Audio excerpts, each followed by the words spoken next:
George and Ringo sang "Ouch" to us. Oh, brilliant. I mean, I thought the world had turned upside down. I mean, I really did. That was so, like, that was a paradigm shift right there, you know. I am very, very excited, as is Dominic Byrne, very excited, because I wasn't sure if this meeting was ever going to happen, but it is. It's happening via Zoom, and I am delighted and so excited to say that on the Chris Moyles Show right here is Mr. Eric Idle. Yeah. Good morning, Eric. Good morning. How are you, Chris? I am so excited to talk to you. I've no idea. Oh, well, that's very sweet of you. Can I tell you how much I love you? Yes. Okay, this much. So, am I allowed to mention John Cleese's name? I think you'll. No. Okay, all right. No, not really. Because how much do you love him? Well, I'm going to tell you. I think you'll appreciate it. Yeah. We had John on the show a few years ago, very similar like this on the Zoom. And I said, John, can I be honest with you why I got you on the show? And he said, sure. And I said, I'm a massive fan. And he said, thank you. I said, no, I haven't finished. I said, I'm a massive fan of Jeff Lynne and the Electric Light Orchestra. And I know for a fact that Jeff Lynne and Eric Idle are great, great friends. And I can't get either of them on the show. So we've got you on, John. And if the interview goes well, I'm hoping that in passing, you might say to Eric Idle, I got interviewed by this man the other day, and I think he only wanted to meet Eric Idle and Jeff Lynne. I said, so if it goes well, will you pass it on for me? And he said, yes. And obviously you never heard from him, so I don't know whether that was you or me, but that's the story. I think you managed to insult him very, very deeply. Well done. I'm very proud of you. But you know, Jeff Lynne and I, we played a lot of guitars and then we'd have a lot of red wine and drank a lot. And one night he said to me, let's form a group. And I said, okay. And he said, but what should we call it? And I said, the you two. So I said, we'll form the FU2, but here's the deal. We must never, ever record. We must never, ever go on tour. We must never, ever play live. We must only break up all the time. I love that. That's brilliant. So we did. We're broken up, actually, at the moment. Oh, I'm sorry to hear that. No, we are, but I'm sure we'll get together again. Well, And then break up again. If you do get back together, or rather, when you get back together, can Dominic and myself be roadies for these live shows you don't do? Oh, I'd love to be a roadie that doesn't work at a live show. That'd be awesome. I think Jeff's had a lot of trouble with his live show. I mean, you know, he's not well. I have to write to him because, you know, he had to cancel the Hyde Park one. I know. He did. I was going. I was expecting to hear from them, but not a word. You know, they didn't say, Eric, come along and sing some rude songs. No, Nothing. but you know, the last time I was on, I saw him at Hyde Park. I was standing next to Paul McCartney, and this lovely young girl came on with a violin and sort of hot pants, and I said, "Hasn't Nigel Kennedy changed?"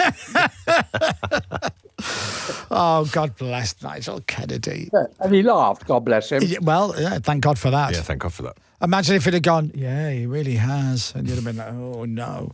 Well, listen, yeah, you need to. Because you and Jeff are proper pals, aren't you? We have, yes, we've been pals. At the moment, he's not. He said, I saw him not. My last time I saw him, he said, I'm not talking to you. And I said, why not? And he said, because of what you said. And I said, what did I say? And he said, I can't remember. So I don't know how to fix that. Well, listen, anyway, I do love him, and then we have played a lot of times together. Yeah. And he is lovely because he used to play all the time, and he recorded all this stuff, and he'd play it to us, and we say, "You've got to go on the road," and he'd say, "Who would come?" I know. I mean, really? And so we had to sort of, you know, he said, Jeff, seriously, you have to release all these songs. They're brilliant. Yeah. And he started to do that. And then he finally started to go on the road, which is great, you know. Yeah. But, you know, he's had a bit of a problem, I think. Because I had some of his, we do some jams, you know, where we do sing-alongs and ding-dongs. And two of his singers came, and we had a lovely evening. And you will never guess, we had a Beach Boy as well. Wow. Beach Boy songs live. It's just, I had to shut up. But, so normally I like to play along. I thought, this is too good. I just want to listen. And it was really great. It was the owl fella, the yeah. What a life you've got. And I don't mean what your life you've had. I mean, what a life you lead now. Well, I think having a ding-dong is one of the best things in life there is to do. So we get these lovely things like, do you know Weird Al? Do you know who he is? Oh, please. I love Weird Al. He played the solo from Runaway, on the accordion. It's amazing. Anyway. I did. Listen, it's great that you brought this up. So I was asking before we launched into our chat, before we went live on the air, I said to Eric, do you know who I am? And Eric politely went around the houses and basically said, no, never heard of you. Never heard you. Yeah. So when I worked at the other radio station, the young one, the pop one for the kids, I used to do a lot of song parodies. We did a lot of song parodies on the show. We did a lot, yeah. And I did a couple of albums. And on one of my albums is a track called Track 5 and a Bit. Which is, it's not really good enough to be on the album, but we had to flesh it out a bit, so it's gone on there, right? And the introduction to Track 5 and a Bit is a homage to you. And then I emailed Weird Al and said, look, I'm in the studio now doing this parody album. Would you play accordion on it? And he emailed back straight away, said, send me the track. I'll go into the studio and I'll lay down the bit. So my introduction to Weird Al is basically me doing you going, ladies and gentlemen, Mr. Weird Al Yankovic. And then there you go. Oh, he's such a nice man. I mean, he really is the nicest man. He's on the road currently in America with Puddles, the clown, another friend of mine, Puddles Pity Party. And we have ding-dongs, and they're so beautiful. Back it up. I'm sorry, Mr. Idle, I have nothing but respect. Back it up. Did you say Weird Al is on tour in America with Puddles the Clown and his Piddle Party? No, but nearly. It's Puddles Pity Party, not his Piddle Party. Right. But he's a very funny clown. But not only is he a funny clown, he doesn't speak when he does his act, but then suddenly he sings. He's got a voice like Pavarotti, and he can play every chord on the, so he's just an amazing musician. He's really good. He sounds good, but I think we've also just discovered a gap in the market for an incontinent clown. Absolutely. Called Puddles, who does the Piddle Party. Yeah. I've just Googled Puddle Party, and it's not what we want to see, honestly. I like an incontinent clown. It's very... I shall write to him immediately. Yes, immediately, yeah. Let's do it. No, I am... Happy Dread, we call that. I could talk to you for hours and hours, not that you would want me to, but before we get into the tour and everything, I want to thank you for so many fantastic songs, fantastic pieces of music, stupid, silly songs, brilliant, stupid, silly songs, fantastically written, stupid, brilliant, silly songs. A lot of which, and I love this, a lot of which still in the year 2025, I couldn't get away with playing on the radio at this time of the day, which is fantastic in a weird way. It is a compliment. It sort of is. And thank you. I appreciate that. I mean, I do like writing silly songs, and I've written some more for my tour, actually. I've got some new ones and some oldies, which can be sung later on, because it's later on for a more grown-up audience in the evening, really. My show's in the evening. I'm going to get to that because I'm coming to see the show. I'm coming to the Royal Albert Hall. Oh, how wonderful. That's really nice, because I have a virtual band. Oh. Now, I've invented this, and what happens is when... There's not an incontinent clown in there, is there? There's not he is on the show. You used to see Bubbles in the show. Wow. Absolutely. And Professor Brian Cox and Mickey Dolenz. From the Monkeys? Wow. Hello, yes. So I have a virtual band, and when I sing and play, They're on screen, and we play along live. I play live with them, and they play. And if they're doing, say, the Australian song, they're all dressed up as Australians, you know, and it works very nicely. And you don't have to take them on the road. It's very good. You don't have to go because you don't want to be bored by Professor Brian Cox wagging on about the universe. Well, he's always bickering about my Galaxy song, how the facts are all wrong. Yeah. You know what? So I wrote it in 1981. Before Hubble, and I got the facts from science, I didn't make them up. That's what you guys thought, anyway. The Galaxy song, by the way, is a piece of work. You should have won an Ivor Novello for it. Well, I'm probably old enough to have known Ivor Novello. I know who it was anyway. We've got. But I'm actually, Brian does actually come, and he's on the show, and he does get run over by Stephen Hawking, so which is quite fun. Oh, I love that. This is brilliant. Oh, I love that. I want to play as much of or a little bit of some of my favourite Eric Idle songs, and also as well. Now, there's a question for you, because you didn't write every song that Python ever did, and Michael Palin wrote. I'm going to say Finland off the top of my head. Was that Michael? Wrote Finland for sure. I think he and Terry wrote the Lumberjack song. Right. I think the Spam song sort of came out of their sketch too. So, you know, I think that might have been written by the guy who did the music on our show. But, you know, spam, lovely spam. We used to open the show like that. I'd come out of a spam can. When they did songs and you weren't part of them, did you help, or did you stand back and go, oh, you think you can do the songs now? Off you go on then and have a look. No. Au contraire, I think they were the first ones. I think the Lumberjack song was almost the first song that Python did. Right. And then, because we used to do a bit on our kids' show, Do Not Adjust Your Set. So we started a bit there.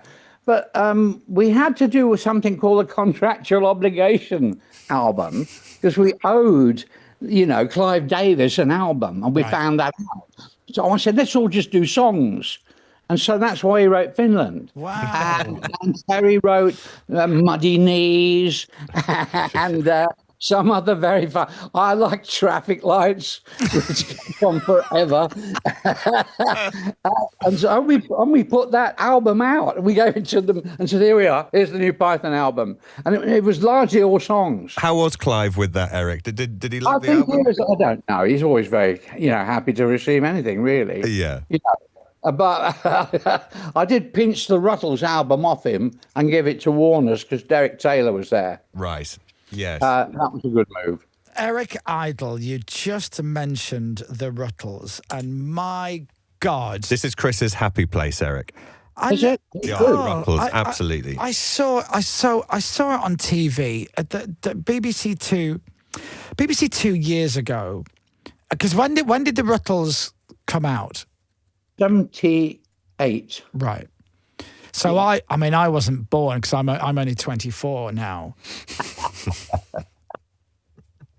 Don't know why you're laughing. And then so Vic and Bob had a night on BBC Two, Vic Reeves and Bob Mortimer, and they showed it. They showed the Rutles film, and I'd never seen it before, and it blew me away, and just everything about it is just perfect. And then the music that you guys put together with Neil, it should be celebrated. There should be a Rutles Day every year. It was so cleverly done.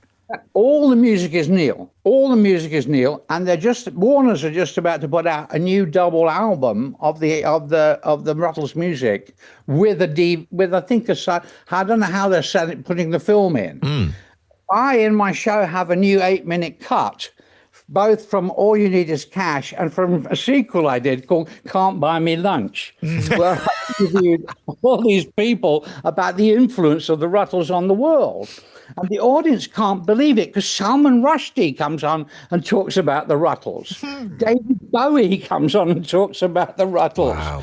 Tom Hanks shows the Triangular album and talks about the Rutles and cries because they broke up. So We got a new 8-minute clip of that, and it's obviously by Peter Jackson, obviously. But sorry, that's a bit obscure joke. But we do show it, and that people do love it, and it's good fun. And I wish it was better known because you know there are no DVDs anymore. Yeah. You can't get things anymore. It's really sad. But it's, I mean, I'm telling everybody now, if you're like, I've never heard of the Rutles, it's fine. You're allowed to go and find it, watch it, and the music that Neil Innes did, it's the Rutles, it's not the Beatles, but good God, some of those songs they're Beatles songs. And they're played on Beatle radio now. They play Rutles songs on Spotify along with the Beatles on there. And the Beatles are very good about it. You know, George, when after we made it, he'd never talk about the Beatles to me. He just say, when I was in the Rutles. So like that. And then Paul McCartney and Ringo actually invited me on, they did a celebration of them being on the Ed Sullivan Show. And they invited me to come on as the interviewer and talk about the Rutles, which I thought was really great. And perhaps the most extraordinary thing was Neil Innes and I were both at Friar Park, and George and Ringo sang "Ouch" to us. Oh, brilliant. I mean, I thought the world had turned upside down. I mean, I really did. That was so, like, that was a paradigm shift right there, you know. I think this gives me the opportunity, Come on, after this interview, to play my listeners "Ouch" and then "Help," and then do a compare and contrast. I think so.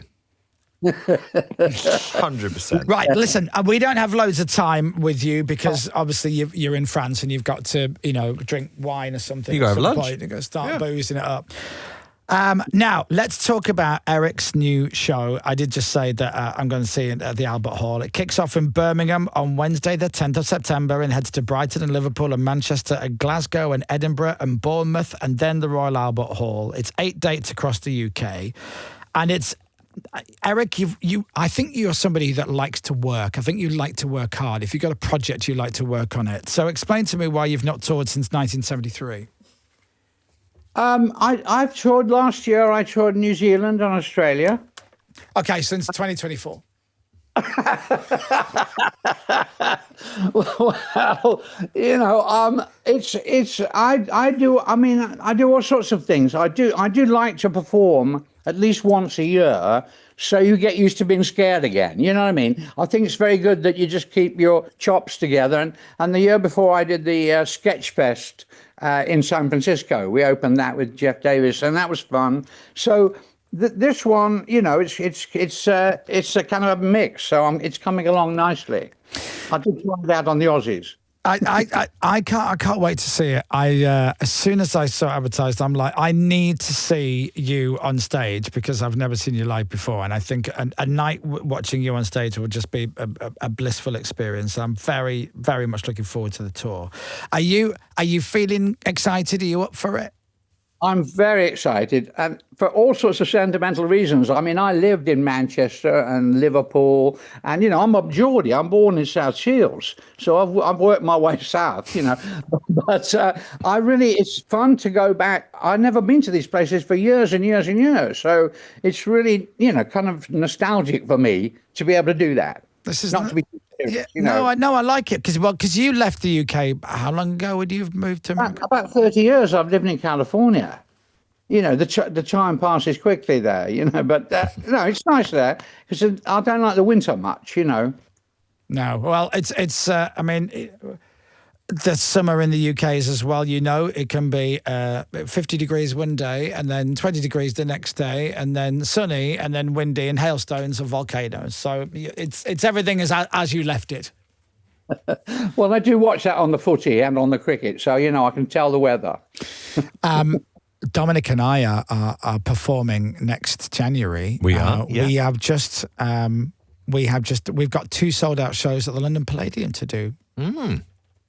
Very nice. That's very nice. Oh, if only the listeners could see the shock on your face. Yeah. Not at all. I think Puddles is also going to play the London Palladium. The London Palladium is great. It's a great stage. It's very wide. You have to fill it. Yeah. Are you doing panto? The problem is, Eric, at this stage, we haven't written the show yet. We've sold the tickets. Yeah. So we need to write know the what we're show. Yeah, that, It's not panto. It's January. Yes. Why not? Let's do that. The weird thing is, I think the January we're doing it in January. I think the Friday before our show is the last panto show. Yeah. Believe it or not. I think Snow White finishes then, doesn't it? Yeah. You could call it the last panto. You know, Yeah, the very last panto. I take that as Eric said he'd love to come on and do a few numbers. That's what I'm hearing. That's what I heard. That's what I'm hearing. Yeah, that'd be great. Yeah. Listen, Thank you. thank you so much. If you would like to know more, if you'd like to get tickets, if you would like to just look at photos and words about Eric Idle, go to ericidle.com. That's ericidle.com for the great Mr. Eric Idle. Can I just say, this was a pleasure for me. I've loved every second. Thank you, Chris. And I'm gonna check out your albums. I promise you. Next time we meet, I shall know all about you.